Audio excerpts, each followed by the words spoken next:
राज ठाकरे महाविकास आघाडीत जाणार का अशी एकीकडे चर्चा सुरू आहे।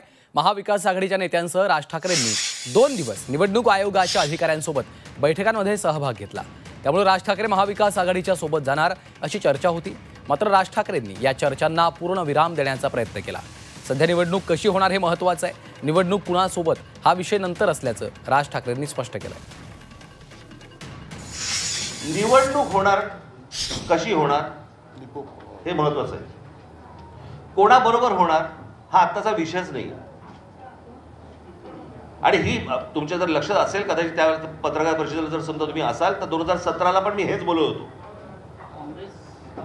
तेव्हा पण होती। तर निवडणूक आयोगाचा सर्व्हर कुणीतरी चालवतंय असा आरोप राष्ट्रवादी शरद पवार पक्षाचे नेते जयंत पाटलांनी केलाय।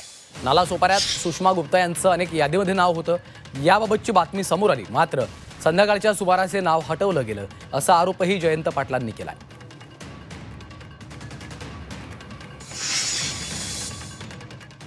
नालासोपारा मतदारसंघामध्ये सुषमा गुप्ता या महिलेचं नाव एपिक वेगळ्या एपिक आयडी सह 6 वेळा नोंदवलेलं आहे। आणि आपणच 12 ऑगस्टला विविध न्यूज चॅनलने माध्यमांमध्ये पुराव्यासह हे दाखवलं। 12 ऑगस्टला आपण दाखवलं, दुपारी 3 वाजता आमच्या पक्षाने आमच्या कार्यकर्त्यांनी तपासलं, आपण म्हणतात ती वस्तुस्थिती याच्यात होती मतदार यादीत ऑनलाईन। आणि 6 वाजता मात्र ती सगळी नावं या बाईंची म्हणजे या श्रीमती गुप्ता जे आहेत त्यांचं नाव हे त्या ठिकाणाहून काढण्यात आलं। आमचा प्रश्न आम्ही निवडणूक आयोगाला विचारलेला आहे की ही नावं कुणी काढली, कुणी त्यावर तक्रार केली, तक्रार कधी करण्यात आली आणि कुणी स्थळ पाहणी केली आणि हे फोटो एकाच महिलेचे आहेत याचं व्हेरिफिकेशन करण्याच्या कुणी नावं काढली।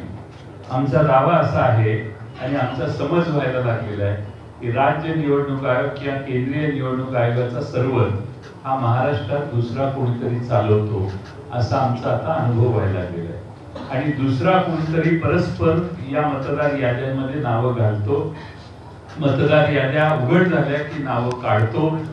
राज्य निवडणूक आयोग असो किंवा केंद्रीय निवडणूक आयोग यांच्या हातात काही नाही आहे, कुणीतरी बाहेरच ही सिस्टीम ऑपरेट करतंय असा याचा अर्थ आहे। तर निवडणूक आयोगासोबतच्या बैठकीनंतर मतदार यादीतल्या घोळाबद्दल जयंत पाटलांनी गंभीर आरोप केले। सोयीचं नाव ठेवलं जातं, गैरसोयीचं नाव काढलं जातं। मुरबाड मतदारसंघात घरासमोर फक्त डॅश लिहिलंय, डॅश असणारी 400 घरं आहेत।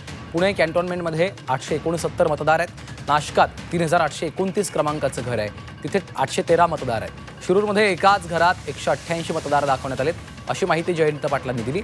या संदर्भात 19 ऑक्टोबरला आम्ही कार्यालयात नेऊन पत्र दिलं, पण त्याची दखल घेतली नाही असा दावा देखील जयंत पाटलांनी केला आहे।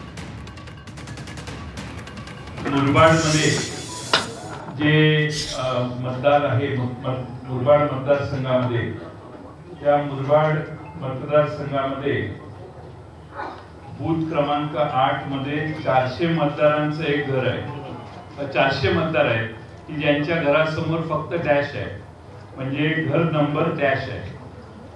बडनेरा विधानसभा मतदारसंघ बूथ नंबर 211 वरती 450 मतदारांचं घर क्रमांक 0 लिहिलेलं आहे।